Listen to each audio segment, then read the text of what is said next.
Welcome to Story Hour, a virtual meetup hosted by Wolf and Heron.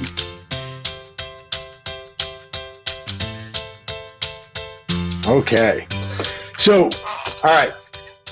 Class 5 whitewater kayaking. You got to go into this with a little bit of a comprehensive plan once you get to like Class 5 rapid. And with that, a bit of luck also helps, trust me. And every Class 5 rapid, almost everyone has like a crux move. And that crux move allows you to navigate the rest of the rapid, with relative success usually. And it helps you out. And Supermax Rapid is one of my favorite rapids, and no exception. It's got a full-on crux move right in the center of the rapid.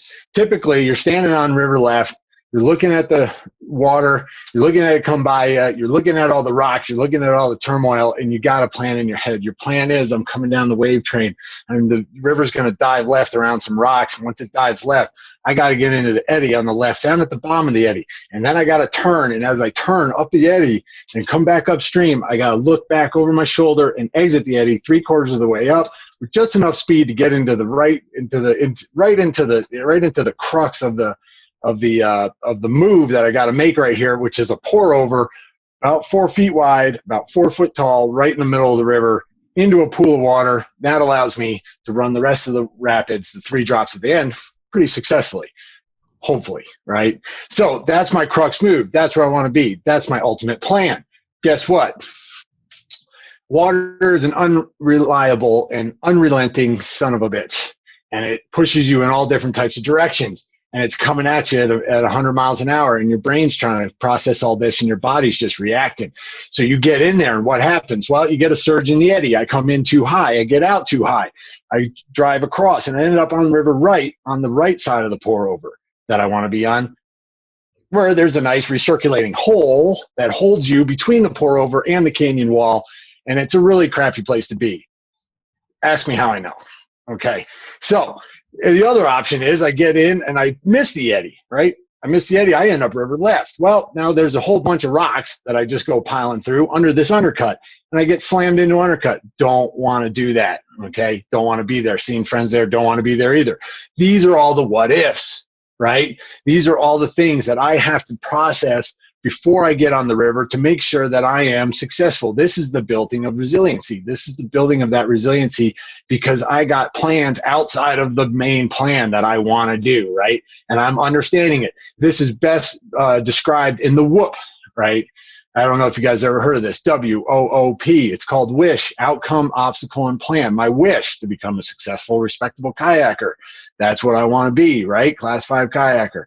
Outcome at this time and moment is to get to the bottom of Supermax upright, cleanly, and breathing oxygen. That would be preferable, okay, at this time and point. So my obstacle, I know what my obstacle are. We went through that. That's my crux move. My crux move, the hole on the right, the hole on the left, all the things that are coming at me, all the things I got to adjust to. That's my plan. What is my plan? Everything that I can possibly see in front of me. My plan is to try to do my best to stay the course, but that's not going to happen. It's going to throw me off. It's going to go in different directions. And during this whole process, during the whole plan implementation process on anything, you got to keep an open mind. You got to understand that things are going to come at you from different areas. And the best part about being a Class 5 kayaker is good judgment.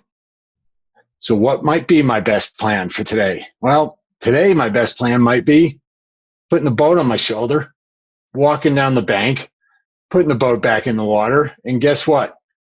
I still got to my outcome. Outcome accomplished. I'm at the bottom of the rapid. I have oxygen that I'm breathing, and I'm upright and I'm clean. Success, because I kept an open mind and I kept myself on course.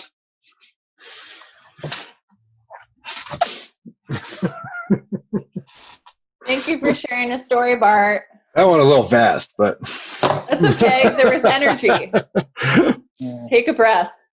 There was a lot of energy. All right, let's, as always, begin with what did Bart do well?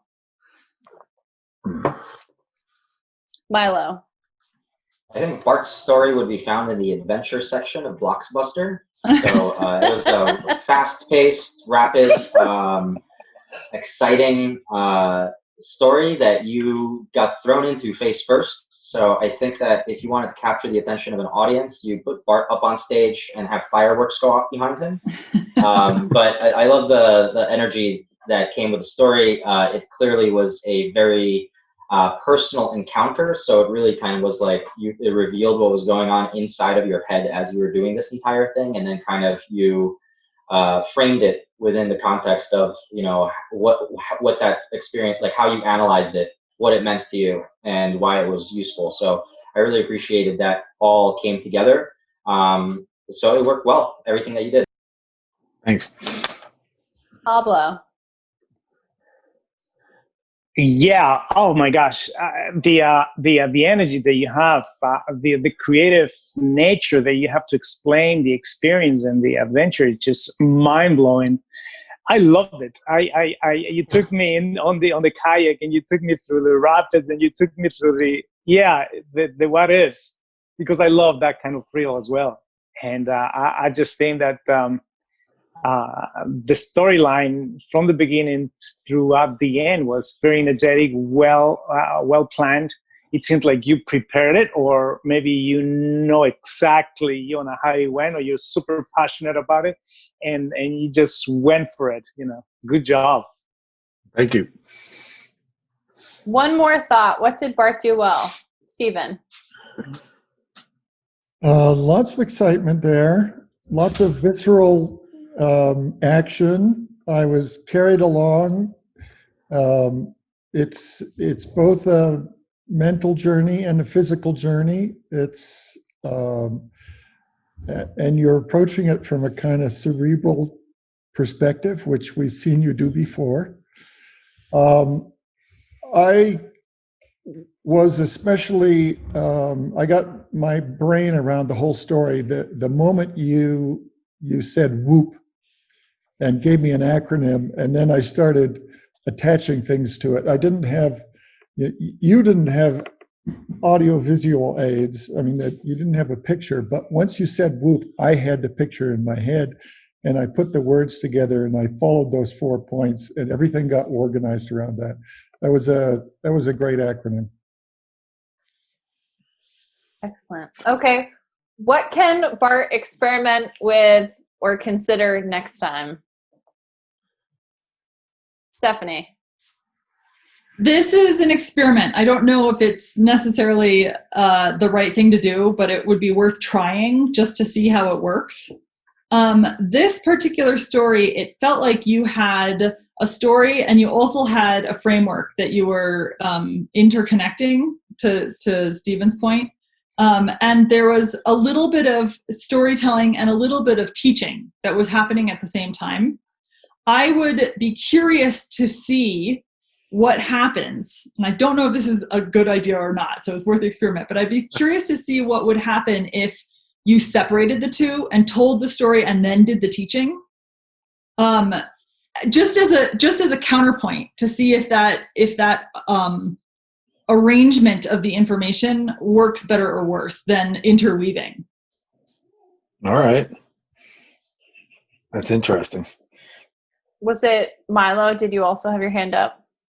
I did. I think that when you started to describe everything that was going on in the rapid, I think it's completely admirable that you memorized the entire thing, like Alex Honnold memorizing the wall he did in free solo.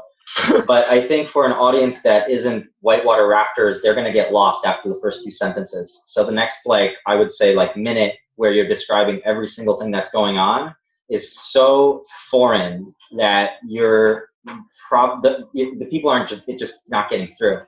So my suggestion to you for that is to maybe begin to speak just the way that you were. So do exactly what you did, but after maybe 10 seconds, cut it off and be like, you can imagine the rest. Because you're going to get the people who know what's going on and they're like, oh, radical story, man. But who are you speaking to? Are you speaking to those guys, or are you speaking to the people who you're trying to generalize this experience out to? Also, I definitely needed a diagram. It was exciting following you through everything, but I didn't really catch what the environment was like. So maybe describe it a little bit better in regard to, if you have a river, on the left bank, there was a bunch of rocks. A little bit further down on the right side, there was a bunch of rocks. And what I had to do was go on the right side and really, like, very fundamentally, like, basically paint the picture. And that way, whatever you do afterwards, at least I've got this, postcard in my mind of Bart barreling down Niagara Falls or something like that. So, and obviously, I think the speed at which you were speaking interfered with your ability to tell the story. Mm-hmm. I think the adrenaline, like, that you had pumping through you as you were telling the story, reliving the experience, may have contributed to that. So, just what Stephen did was kind of like the opposite. He took gentle pauses and gave a lot of space for us to absorb the words that he said. In your case, it was like rapid fire, and it made it hard to follow what I was saying. So I think maybe deliberately you can take a breath every 10 to 15 seconds and just look at the people who you're speaking to and find out if any of them have a confused look on their face. maybe massage that look back into attention and focus. I think I need to build my stories for 4 minutes. And so that when I get on here, I could take a little bit more time, because I'm like just in the 5 minutes, and then I go too fast and I'm 30 seconds ahead of time. I'm going to jump in, Stephanie, first. So I experienced what Milo was describing. And what's interesting about it is I also want to call back to the fact that everybody complimented your energy, and you did have this great energy and this great, like, it was as if not only was I in the water, being pressed around, but the way that you were speaking made it feel like this is an intense experience. So I don't really want you to lose that. But I do think, to Milo's point, it's be aware, depending on who you're talking to, right? If you're talking to people where they're just like with you, it's not always the same. But if you're talking to someone like me, I am a little bit caught up in a lack of familiarity with the scene or some of the words. And maybe that's okay, actually, because it just made me feel overwhelmed and a little lost. And your energy was like so much. So I don't actually think that any of that on its own is bad, right? It actually worked. The trick is then balancing that, right? Balancing it with a breath, or balancing it by stepping out of it, or like having that be a moment and then moving to the other side of it, and just making sure there's a pause or space for me to catch up with you and be kind of like, okay, I'm not trapped in an eddy right now. Like, let me try to understand where you're at. Just pay attention to that a little bit, but I wouldn't pull it back too much, because it was kind of fun that you were like, da da da da, and then this is happening and this is happening, right? So it's just like, just balance that a little bit.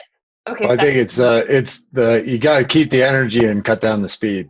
Yeah, perhaps. Yeah. I was going to echo exactly what you said, Kara. I think that there was actually a lot of power in your delivery, and the fact that you were talking fast and you were using words I didn't know. And that was all what contributed to my experiencing a little bit of overwhelm and discombobulation. And that was powerful. It's exactly what you're trying to drive. And in some ways, I think when you're especially describing the rapids, and describing like what you needed to do, you used a whole bunch of technical stuff that I was like, I don't know what that is. But what I got from it, the meaning I got from it was, okay, it's technical, it's hard, and I have to focus, right? And like, that's all that you're really trying to communicate anyway. And so how you do that, I think you can experiment with that. I had another thought, but now it's left me, so I'll think we of something. have space for one more minute, and then I want to move on just in case we have time for Pablo and Milo. Okay, Stephen. I'll echo what these three people have just said. That your talk felt like your talk, in the sense that it was an overwhelming jumble of words going down a rapids, and I wasn't catching or grabbing onto anything, and I didn't have a steer, and I didn't have a paddle to get through what you were trying to tell me. And then I caught this whoop thing.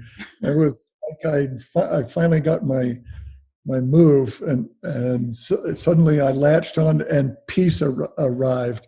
So the first 2 minutes were chaotic. And